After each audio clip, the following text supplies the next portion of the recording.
안녕하세요. 저는 고성이라고 합니다. 슈조이 그룹 박진석 회장의 아내 됩니다. 라며 눈물을 글썽이는 연기. 과연 악마의 눈물은 진실을 영원히 수장시킬 수 있을까요? 아니면 그 거짓된 눈물이 도리어 자신의 목을 찌르는 가장 강력한 무기가 될까요? 끝을 향해 치닫고 있는 드라마 화려한 날들 시작합니다. 구독과 좋아요 부탁합니다. 이야기는 대한민국을 뒤흔든 충격적인 인터넷 라이브 방송 화면으로 시작되는데요. 쫓겨날 때의 허름한 행색 그대로 카메라 앞에 앉은 고성이는 마치 세상에서 가장 억울한 여인처럼 파르르 떨리는 입술을 깨물며 방송을 시작했더라고요. 그녀는 계산된 각도에서 눈물을 뚝뚝 흘리며 시청자들의 감성을 자극했습니다.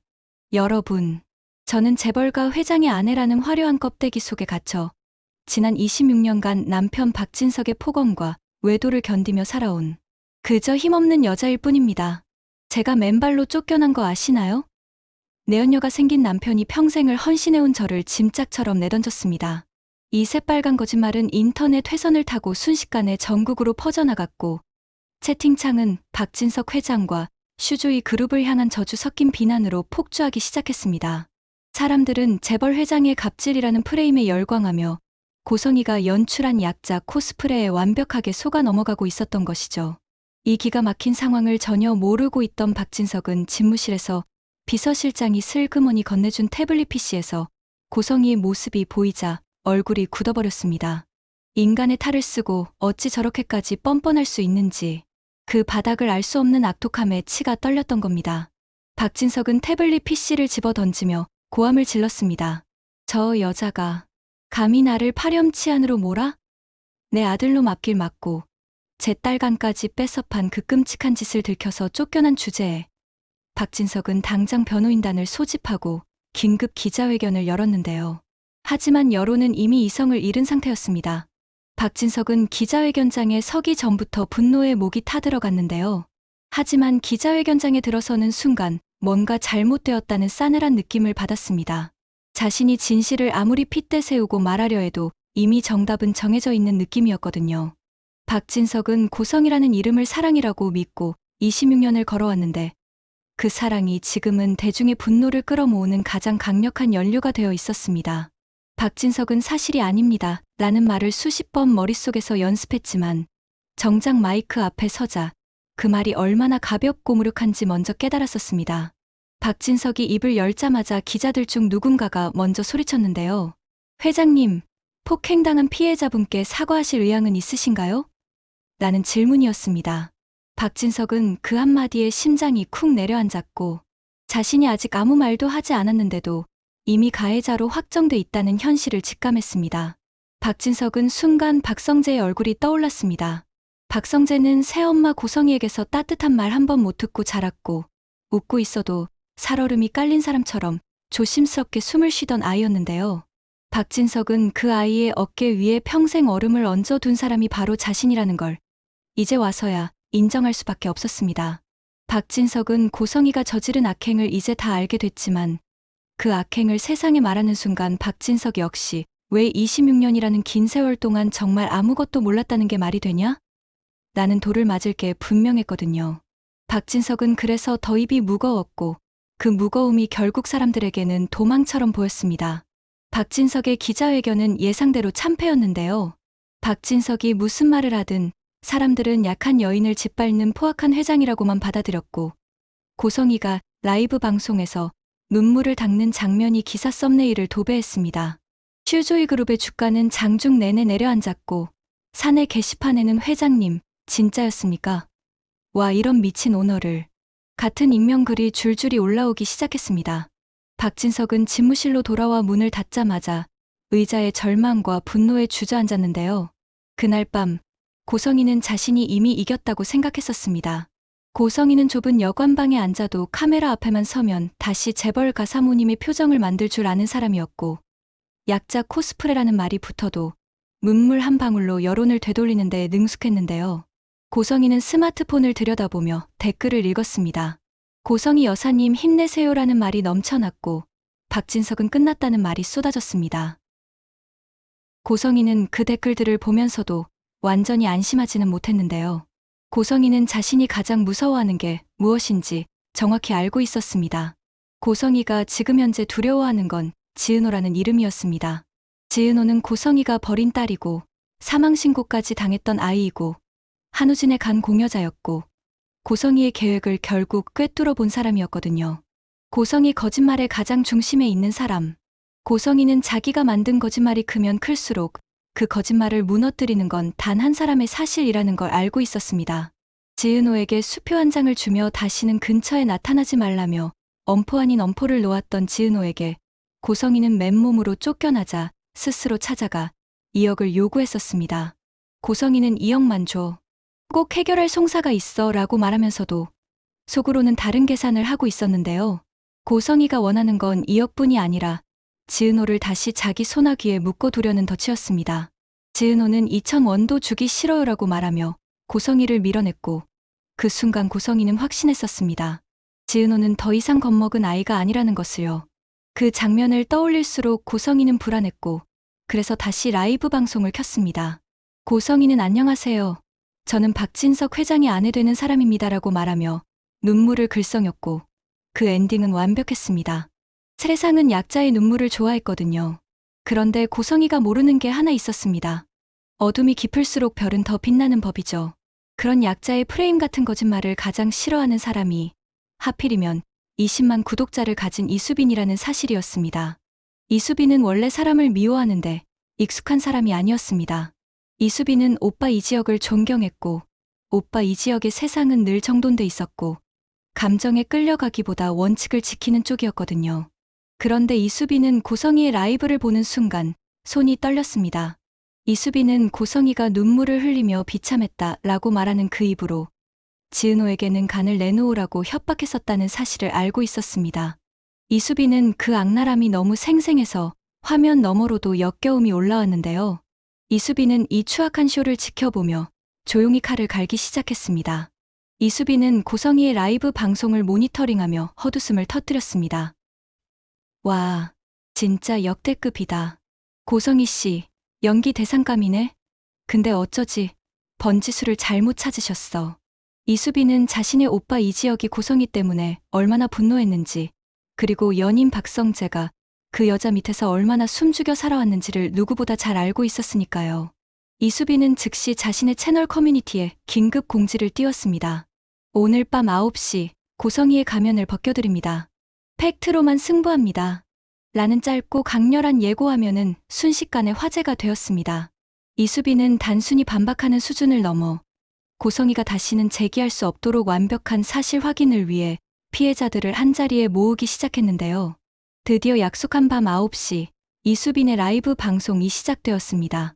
화면에는 비장한 표정의 이수빈과 함께 고성이의 만행을 증언할 피해자 연대가 나란히 앉아 있었습니다. 첫 타자는 바로 고성이의 친딸이자 가장 큰 피해자인 지은호였습니다. 지은호는 떨리는 손을 꽉 쥐고 카메라를 응시하며 입을 열었습니다. 안녕하세요. 저는 고성이 씨가 방송에서 말하지 않은 그녀가 버린 친딸 지은호입니다.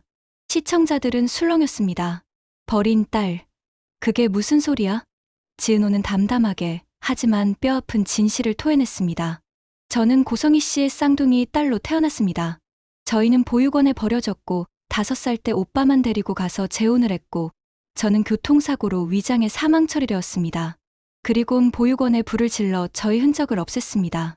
그런데 26년 만에 저를 찾아왔어요. 모성애 때문이 아니라 그녀가 재혼 전에 낳은 저희 쌍둥이 오빠 한우진의 간 이식 수술을 위해서였습니다. 저는 엄마라는 사람에게 처절하게 버려졌고 얼마 전에는 간공여 때문에 부품으로 이용당했습니다. 지은호의 충격적인 고백에 채팅창의 속도가 눈으로 쫓을 수 없을 만큼 빨라졌습니다. 여기에 쐐기를 박은 것은 의외의 인물, 바로 고성이가 그토록 애지중지 키운 줄 알았던 딸 박영라의 등장이었습니다. 박영라는 엄마에 대한 배신감과 아버지에 대한 미안함이 뒤섞인 복잡한 표정으로 마이크를 잡았는데요. 그녀는 자신이 직접 수집했던 증거들을 하나씩 공개했습니다. 이건 제가 엄마 차에 설치했던 GPS 기록입니다. 엄마는 미국 유학 중이라던 오빠 한우진을 한국의 청와대학 병원에 숨겨두고 있었어요. 제가 직접 가서 확인했습니다. 박영란은 잠시 울먹이다가 결단에 찬 목소리로 덧붙였습니다. 우리 아빠 박진석 회장은 엄마한테 속았습니다. 아빠는 엄마가 좋은 사람인 줄 알고 철저하게 믿고 26년을 사셨어요.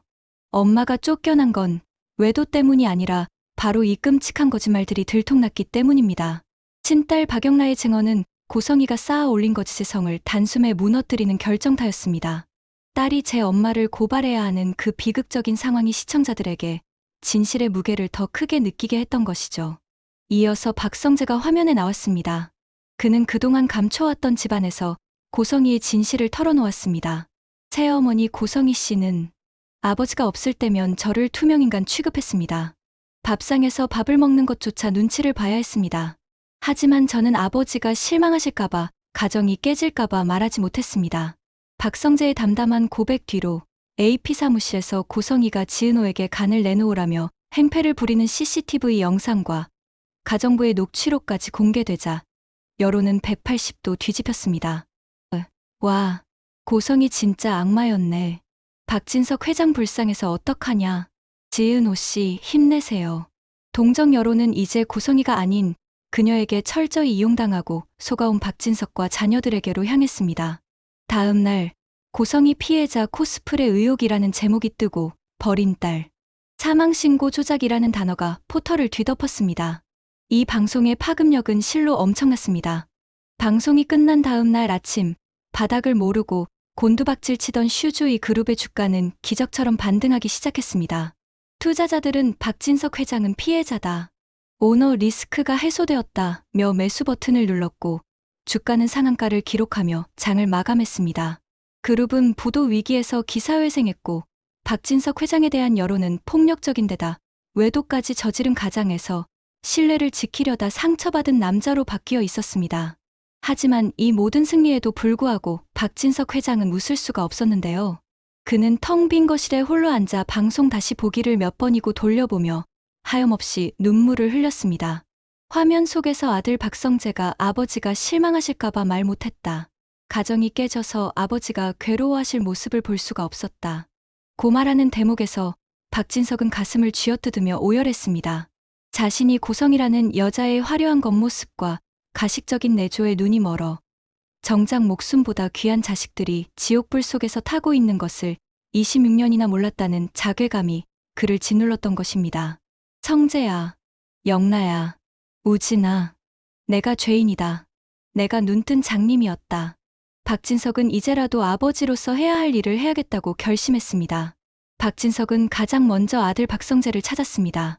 회사 옥상 정원에서 멍하니 서울 하늘을 바라보고 있는 성재의 뒷모습이 그렇게 작아 보일 수가 없었는데요. 박진석은 다가가 아들의 어깨를 잡으려다 멈칫했습니다. 감히 손을 댈 자격이 있나 싶어서였죠. 인기척에 뒤를 돈 성재가 놀란 눈으로 아버지를 바라보았습니다. 아버지. 박진석은 무릎이라도 꿇고 싶은 심정으로 아들을 와락 끌어안았습니다. 성재야, 미안하다. 내가 결혼했을 때 내가 집안 따지며 강제로 이혼시켰던 거. 그리고 내가 그동안 그 여자 밑에서 얼마나 외로웠을지 몰라줬던 거. 이 못난 애비를 용서해다오. 내가 결혼을 반대한 건 널 지키려는 마음이라고 믿었는데 사실은 내 자존심이었나 보다. 박진석의 뜨거운 눈물이 박성재의 셔츠를 적셨습니다. 성재는 처음 느껴보는 아버지의 진심 어린 사과와 체온에 그동안 쌓였던 서름이 눈 녹듯 사라지는 것을 느꼈습니다. 아니에요, 아버지. 이제라도 알아주셨으면 됐어요. 전 괜찮아요. 두 부자는 한참을 그렇게 서로를 안고 울었습니다. 하지만 박진석에게는 아직 해결해야 할 가장 큰 숙제가 남아 있었죠. 바로 성재가 그토록 사랑했지만 자신이 모질게 반대하여 헤어지게 만든 여자, 이수빈이었습니다. 박진석은 성재에게 단호하게 말했습니다. 성재야, 내가 수빈이 집에 가야겠다. 성재는 깜짝 놀라 만류했습니다. 아버지, 지금 가시면 안 돼요. 수빈이 부모님, 특히 수빈이 아버님이 아버지라면 치를 떠세요. 문전박대당하실 거예요. 하지만 박진석은 고개를 가로저었습니다. 아니, 문전박대를 당하든 뺨을 맞든 내가 가서 빌어야 해. 내가 결자해지해야지. 내가 너희 둘 사이 갈라놓았으니 내가 다시 이어줘야지. 그게 압이 된 최소한이자 당연한 도리다. 박진석은 수행비서 하나 없이 직접 운전대를 잡고 이수빈의 집으로 향했습니다. 이수빈의 집은 폭풍이 지나간 후에 고요함이 감돌고 있었는데요. 이상철과 김다정은 딸 수빈이 해낸 엄청난 일에 대견해하면서도 한편으로는 걱정이 태산이었습니다. 수빈아, 고성이 그 여자가 또 해코지하면 어쩌냐. 그리고 박진석 그 사람도 그래. 아무리 아내에게 가정사를 맡겼어도 자식 일을 어떻게 하나도 신경을 안 쓸 수가 있어. 재벌가는 원래 그런 건가. 하여튼 우리랑 안 맞아. 이상철이 혀를 차며 말하고 있을 때 초인종 소리가 울렸습니다. 인터폰을 확인한 이수빈의 눈이 휘둥그레졌습니다. 아, 아빠, 밖에 박 회장님이 와 계셔. 이상철은 벌떡 일어났습니다. 뭐, 그 양반이 여길 왜 와? 당장 나가라고 해. 하지만 그 말이 떨어지기도 전에 이수빈은 현관 버튼을 눌렀고 박진석은 대문이 열리자 마자 현관에 들어와서 무릎을 꿇고 고개를 푹 숙였습니다. 이상철과 김다정, 그리고 이수빈은 그 광경에 잠시 말을 잃었는데요. 천하의 슈조이 그룹 회장이 그 나이에 비싼 양복 바지가 더러워지는 것도 아랑곳하지 않고 고개를 푹 숙이고 있었으니까요. 그는 이상철을 보자마자 벽에 머리를 쿵 소리 나게 찌우며 통곡했습니다. 아비가 된 제가 이렇게 부끄러울 수 없습니다. 60년을 넘게 살면서 이토록 사무치게게 후회해 본 적이 없습니다. 제발 용서해 주십시오. 이상철은 당황스러우면서도 화가 풀리지 않아 소리쳤습니다. 아니, 회장님, 채통 없이 이게 뭐 하는 짓입니까? 일어나서 가세요. 우리 딸 절대 못 보냅니다. 박진석은 고개를 들지 않은 채 울음 섞인 목소리로 절규하듯 외쳤습니다. 제가 지난 26년 동안 가짜의 소가 진짜를 보지 못했습니다. 겉모습만 번지르르한 것에 눈이 멀어 사람의 심성을 보지 못했습니다. 수빈 양이 우리 성재에게 얼마나 과분하고 귀한 사람인지 이제야 뼈저리게 알았습니다. 제발 한 번만 기회를 주십시오. 슈조이 그룹의 며느리가 되게 허락해 주세요. 이렇게 훌륭한 며느리가 들어온다면 아들을 위해서라면 무릎 얼마든지 꿇을 수 있습니다. 무슨 소리를 하셔도 다 듣겠습니다. 저희 슈조이 그룹을 망칠 뻔한 건 눈먼 제 눈이었고 그런 회사를 다시 살린 사람은 누가 뭐래도 수빈 양이 맞습니다. 어떻게든 은혜를 갚을 수 있게 해주세요. 제발 우리 성재와 수빈 양 허락만 해주십시오. 제가 현모양처라는 겉모습에 속아 제 아이들의 아픈 마음을 못 봤습니다. 저는 회장이기 전에 아버지인데 아버지로서 낙제였습니다. 그 여자의 치마폭에 쌓여 아무것도 듣지 못했고 또 알려고 하지도 않았습니다. 라고요. 김다정은 그 말을 듣고 입술을 떨었는데요. 김다정은 남편 이상철의 팔을 잡았습니다. 김다정은 박진석의 눈물 속에 계산이 아니라 후회가 있다는 걸 느꼈습니다. 이상철도 크게 흔들렸지만 그래도 단단한 척하려 애썼습니다. 이상철은 이 지역을 떠올렸습니다. 이상철은 지금 아들이 시한부라는 현실과 싸우고 있었고 그 싸움 속에서 딸 이수빈까지 흔들리는 걸 원치 않았습니다. 이상철은 그래서 더 강하게 말했습니다. 수빈이만큼은 안 됩니다 라고요. 박진석의 처절한 사죄는 단순한 쇼가 아니었습니다. 그것은 자식의 행복을 망친 아비의 피를 토하는 참회였습니다. 그 모습을 지켜보던 김다정의 눈시울이 붉어졌습니다. 여보, 저 양반 저렇게까지 하는데. 이수빈도 눈물을 글썽이며 아버지의 옷자락을 잡았습니다. 아빠, 나 성재씨 정말 좋아해. 박 회장님이 저렇게까지 비시는데 나 한 번만 믿어주면 안 돼? 나 저 집에 가서도 기 안 죽고 잘 살 자신 있어. 내가 누구야? 이수빈이잖아. 아빠, 불행을 피하려고 도망치면 행복도 못 잡아. 딸의 간절한 눈빛과 오만했던 재벌 회장의 처절한 굴복 앞에 강철 같던 이상철의 마음도 결국 무너져 내리고 말았는데요. 한참의 침묵 끝에 이상철은 긴 한숨을 내쉬며 박진석에게 다가갔습니다. 그리고 무릎 꿇은 박진석의 어깨를 잡아 일으켜 세웠습니다. 일어나쇼. 천하의 재벌 회장님이 이게 무슨 꼴입니까? 박진석은 비틀거리며 일어났지만 여전히 고개를 들지 못했습니다. 이상철은 짐짓엄한 목소리로 말했습니다. 내가 돈 보고 허락하는 거 아니요. 당신 아들 성재, 그놈 됨됨이 하나 보고 그리고 우리 딸년이 죽고 못 산다니까 허락하는 거요. 대신 우리 수빈이 눈에서 눈물 나게 하면 그땐 내가 슈조이 그룹이고 뭐고 다 엎어버릴 거니까 그리 아쇼. 그 말은 사실상의 결혼 승낙이었습니다. 박진석은 감격에 겨워 이상철의 손을 두 손으로 잡고 허리를 굽혔습니다. 감사합니다. 정말 감사합니다. 제 목숨을 걸고 수빈 양을 제 친딸보다 더 귀하게 여기겠습니다. 뒤늦게 연락을 받고 달려온 박성재가 차에서 내려 이 광경을 보고는 달려와 이수빈을 껴안았습니다. 수빈아, 성재 오빠. 두 사람은 서로를 바라보며 환하게 웃었고 박진석은 그 모습을 흐뭇하게 하지만 여전히 미안한 눈빛으로 바라보았습니다. 드디어 고난과 거짓의 시간을 지나 이수빈과 박성재 그리고 박진석 가족에게 진정한 화려한 날들의 서막이 열리는 순간이었습니다. 하지만 빛이 강할수록 그림자는 더 짙고 길게 드리워지는 법이죠. 행복한 웃음소리가 이수빈의 집 담장을 넘어 골목을 채우던 바로 그 순간 그 웃음소리를 차마 함께 나누지 못하고 어둠 속에 서 있는 한 남자가 있었습니다.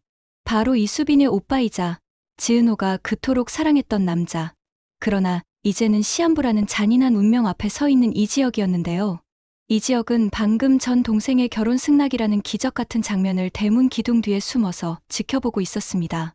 가슴을 쥐어짜는 듯한 통증이 또다시 시작됐지만 그는 입을 틀어막고 신음소리조차 내지 않았습니다. 지금 이 순간만큼은 동생 수빈이가 주인공이어야 했고 자신의 병이 가족들의 축제를 망치는 재를 뿌려서는 안 된다고 생각했기 때문이었죠. 이지혁은 식은땀이 흐르는 이마를 벽에 기댄 채 멀리서 서로를 얼싸안고 있는 가족들의 모습을 눈에 담았습니다. 아버지 이상철의 웃음소리, 어머니 김다정의 안도 섞인 울음, 그리고 세상 누구보다 행복해 보이는 수빈이와 박성재의 미소까지. 이지혁은 그 풍경이 마치 자신이 떠난 뒤에 남겨질 세상의 예고편 같아서 안도감이 들면서도 동시에 견딜 수 없는 서러움이 밀려왔습니다. 다행이다. 정말 다행이다. 그는 혼잣말처럼 중얼거렸지만 심장은 불규칙하게 뛰며 그에게 시간이 얼마 남지 않았음을 경고하고 있었습니다. 가족들에게 내색하기 싫었던 이지혁은 결국 사무실로 다시 향했어요. 지은호가 비틀거리는 이지혁을 발견한 것은요. 지은호는 소스라치게 놀라며 달려왔습니다. 선배 왜 그래요? 많이 아파요? 지금 병원 가요? 지은호의 목소리에 물기가 어렸지만 이지혁은 애써 웃으며 그녀의 손을 밀어냈습니다. 아니야. 그냥 긴장이 풀려서 그래. 나 좀 쉬면 돼. 하지만 지은호는 알 수 있었습니다. 이지혁의 차가운 손과 창백한 입술이 말해주는 진실을요.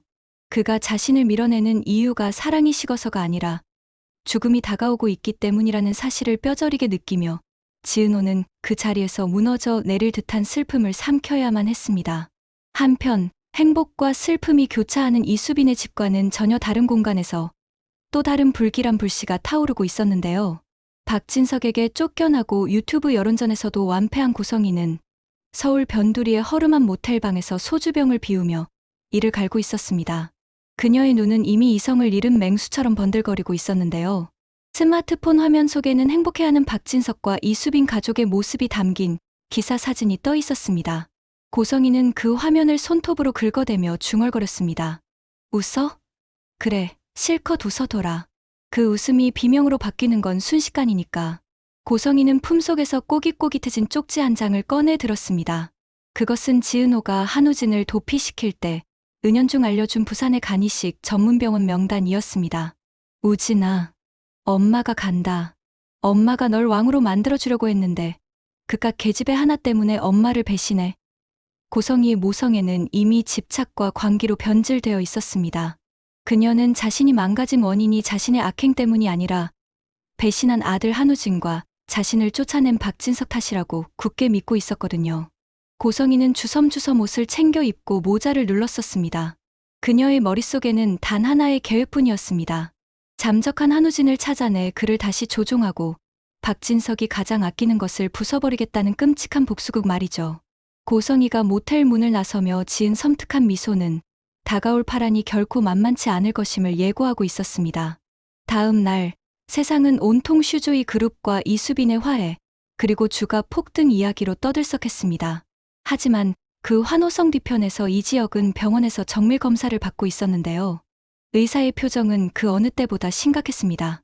이식 대기자가 너무 많습니다. 하지만 환자분 심장 상태는 이번 달을 넘기기 힘들 수도 있어요. 기적을 바라는 수밖에 없습니다. 청천벽력 같은 시한부 선고의 재확인. 이지혁은 덤덤하게 고개를 끄덕였지만 병원 복도에서 기다리고 있던 아버지 이상철은 그 말을 전해 듣고 억장이 무너졌습니다. 딸의 결혼이라는 경사를 앞두고 아들의 장례를 준비해야 할지도 모른다는 잔혹한 현실 앞에 천하의 강골 이상철도 소리 없이 오열할 수밖에 없었죠. 그리고 운명의 수레바퀴는 잔인하게도 한우진이 숨죽여 지내고 있던 부산의 간 이식 전문 대학병원 앞 낡고 허름한 원룸촌으로 향하고 있었습니다. 세상과 단절한 채 죄책감에 시달리던 한우진은 멀리 도망치고 싶었지만 간 이식 수술을 받은 지 얼마 되지 않은 몸이라 정기적인 검진과 면역 억제제 처방을 위해 병원 근처를 떠날 수 없었던 것입니다. 그래서 그는 등잔 밑이 어둡다는 생각으로 간 이식 전문 병원 바로 앞 총구석 같은 원룸에 숨어 지내고 있었습니다.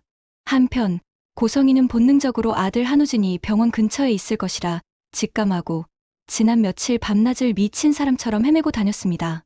병원 근처 고시원, 모텔, 원룸촌을 샅샅이 뒤졌지만 모자와 마스크로 얼굴을 가리고 숨어버린 아들을 찾는 건 서울에서 김서방 찾기나 다름없었죠. 결국 다리가 풀려버린 고성이는 병원이 건너다 보이는 허름한 순대국밥집 창가 자리에 주저앉았습니다. 우진아, 너 대체 어디 있는 거니? 이대로 죽을 순 없어. 고성이는 자포자기하는 심정으로 소주병을 따들이켰습니다. 독한 술이 빈속을 훑고 지나가자 서러움과 절망이 북받쳐 올랐습니다. 남편에게 쫓겨나고 딸들에게 손절당하고 세상 사람들에게 손가락질 받는 자신의 처지가 너무나 비참해 눈물조차 나오지 않았습니다. 이제 다 끝났어. 박진석한테 복수는커녕 내 새끼 얼굴 한번 못 보고 객사하게 생겼네. 고성이는 흐릿해진 눈으로 멍하니 창밖을 내다보았습니다. 빗방울이 하나둘 떨어지기 시작한 거리에는 병원을 오가는 환자와 보호자들로 북적이고 있었는데요. 그때였습니다. 고성이가 쥐고 있던 소주잔이 챙그랑 소리를 내며 바닥으로 떨어졌습니다. 창밖 횡단보도 수많은 인파 속에서 모자를 푹 눌러쓰고 마스크를 쓴 한 남자가 힘없는 걸음으로 병원 입구를 향해 걸어가고 있었습니다. 남들은 절대 알아볼 수 없었겠지만 26년을 키운 어미의 눈을 속일 수는 없었습니다. 축 처진 어깨, 약간 오른쪽으로 기우는 특유의 걸음걸이. 그것은 고성이가 그토록 찾아 헤매던 아들 한우진이었습니다. 우진아. 고성이의 동공이 지진이라도 난 듯 흔들렸고 절망으로 가득 찼던 그녀의 눈빛이 다시금 소름 끼치는 집착의 광기로 번뜩이기 시작했습니다. 고성이는 신발도 제대로 꿰신지 못한 채 식당 문을 박차고 나갔습니다. 과연 고성이는 병원으로 향하는 한우진을 붙잡을 수 있을까요? 그리고 다시 만난 모자는 박진석과 이수빈의 행복한 앞날에 또 어떤 검은 그림자를 드리우게 될까요? 멈춘 줄 알았던 악연의 시계바늘이 다시 돌아가기 시작했습니다. 시청해주셔서 감사합니다. 다음 이야기가 궁금하시다면 구독과 좋아요 부탁합니다.